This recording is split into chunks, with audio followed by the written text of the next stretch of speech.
السلام عليكم. لا تنسوا الاعجاب بالفيديو والاشتراك في القناة تشجيعا لنا لنستمر بنشر المزيد ان شاء الله. الفيفا أعلن جدول مباريات كأس العالم للأندية بالتوقيتات، وإحنا هنستعرضها مع حضراتكم خلال الفيديو ده. كأس العالم للأندية هيشارك فيه السنة دي 7 أندية، من ضمنها 3 فرق عربية: الوداد المغربي، والهلال السعودي، والأهلي المصري. وطبعا موجود العملاق الأوروبي ريال مدريد، نادي القرن في أوروبا.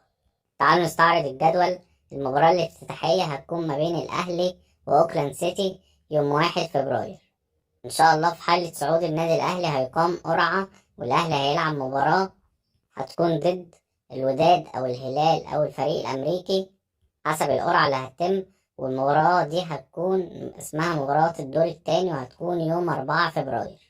الدور التاني هيكون ما بين 4 فرق زي ما قلنا: الوداد والهلال والفريق الامريكي صاعدين، وفريق هيصعد للاهلي لاوكلاند سيتي. ان شاء الله الاهلي يصعد عشان يقام ما بينهم مباراتين، يصعد منهم فرقتين لنص النهائي، مع طبعا فريق أمريكا الجنوبية وفريق ريال مدريد.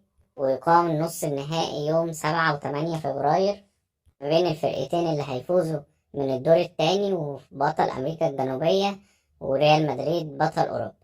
بعدها هتكون مباراة تحديد المركز الثالث والرابع، هتكون يوم 11 فبراير. بعدها المباراة النهائية إن شاء الله برضو يوم 11 فبراير، ونتمنى نكون النهائي عربي بإذن الله. أتمنى يكون طبعا النادي الأهلي موجود في النهائي ويفرحنا بإذن الله، ويحرز أحسن مركز ليه بعد ما حرز المركز الثالث عدة مرات. كل التوفيق لنادينا. أتمنى يكون الفيديو عجبكم، أتمنى تشتركوا في القناة وتفعلوا الجرس، أتمنى إن انتوا تعملوا لنا لايك على الفيديو. والسلام عليكم ورحمة الله وبركاته.